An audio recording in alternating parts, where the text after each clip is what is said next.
जय हो। गंगा योग ज्ञान में आप सबका स्वागत है। मेरे प्यारे भैया, आप लोग स्वस्थ हों, निरोगी हों, माँ भगवती से यही कामना करता हूँ। इस चैनल को देख रहे बहुत सारे श्रोता होंगे, बहुत सारे भैया होंगे, उनको बार बार प्रणाम और नमन है। आइए, बहुत ज़्यादा आपका समय न लेकर के आपके उस प्रयोग पर चलता हूँ जिस पर आपको बहुत बेसब्री से इंतज़ार रहता है। आइए दोस्तों, बहुत अलग प्रयोग है, यूट्यूब में किसी ने कभी नहीं बताया होगा। यह प्रयोग इमली के बांदे का है। बांदे का प्रयोग आप लोग जानते हो। अगर बांदा आप लोग नहीं जानते हो तो यूट्यूब पर सर्च करके बांदा के विषय में आप लोग जान लो। बांदा एक ऐसा पौधा है जो परजीवी होता है। दूसरे पेड़ पर यह अपनी शाखा जो है वहाँ से उत्पन्न कर लेता है, दूसरे पौधों पर यह जीवित कर रहता है, अर्थात दूसरों के ऊपर यह निर्भर रहता है। उन्हें हम आप बांदा कहते हैं। बांदा हर पेड़ पर होता है। सब पेड़ के अलग अलग का अपना अपना अलग अलग महत्व होता है। बहुत सारे प्रयोग पर हमको आपको नहीं चर्चा करनी है। चर्चा करना है सिर्फ हमें आपको जहाँ से धन दिखाई दे, धन के विषय में यह क्या कर सकता है, धन की खोज कैसे कर सकता है। आइए हम आप जानते हैं इमली के पेड़ पर जो बांदा होता है उसका प्रयोग। आइए दोस्तों, इमली के पेड़ का बांदा यदि आप लोग कहीं पाइए तो वह कम से कम 1.5 किलो का हो लगभग। अब उसमें 1.5 किलो क्या होगा, इमली का बांदा कैसे होगा।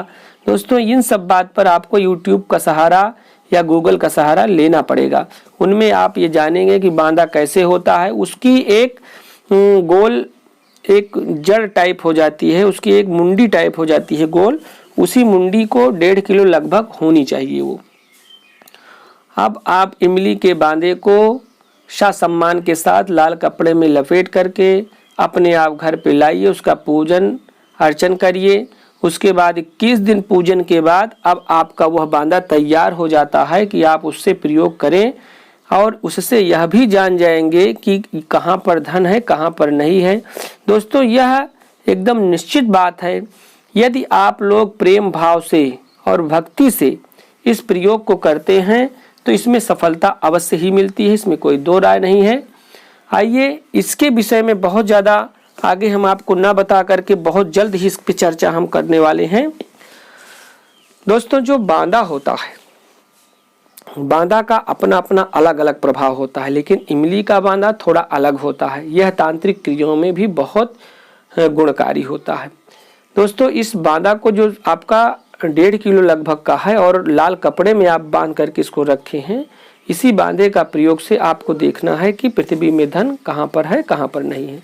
अब आप जाइए वहाँ पर जहाँ आप लोग शंका करते हैं। भाई, शंका आप लोग की यहाँ है, वहाँ है, उसमें हमको स्वप्न में दिखाई दिया, वहाँ दिखाई दिया, वहाँ रोज रोज दिखाई देता, वहाँ से रोज रोज बिच्छू निकलता है, सर्प निकलता है, बहुत अन्य अन्य बातें हैं। स्वप्न में रोज रोज दिखाई देता है, मुझे धन मिलने ही वाला है। बहुत सारे तांत्रिकों से हम आप पूछते हैं, जानते हैं, देखते हैं। इसलिए आप किसी से न पूछ करके जो इमली का आप बांदा लाए हैं उन्हें जो है विधिवत कपड़े में बंधा रहने दें और विधिवत कपड़े से बांध दें कि उसको आपको नीचे मिट्टी में स्थापित करना है। एक हाथ नीचे खोद लीजिए, आप खनन का कार्य कर लीजिए, गड्ढा बना लीजिए और गड्ढा बनाने के बाद एक हाथ नीचे उस बांधे को आप डाल करके ऊपर से मिट्टी डाल दीजिए दोस्तों। लेकिन आप लोग तत्परता से इसको काम करेंगे। थोड़ा भी आप इसमें यदि सावधानी से काम नहीं करेंगे तो आपको बांदा वापस नहीं मिलेगा। यदि धन होगा तो, और अगर धन नहीं है तो फिर आपका बांदा जहाँ रखे रहोगे वहाँ से आप लोग उसको निसंकोच फिर से प्राप्त कर सकते हो। यदि दोस्तों नीचे धन है, जहाँ आपने बांदा को स्थापित किया है, नीचे अगर धन है तो वह आपका बांदा एक हाथ पे आप गाड़े हैं, 2 हाथ वो नीचे चला जाएगा।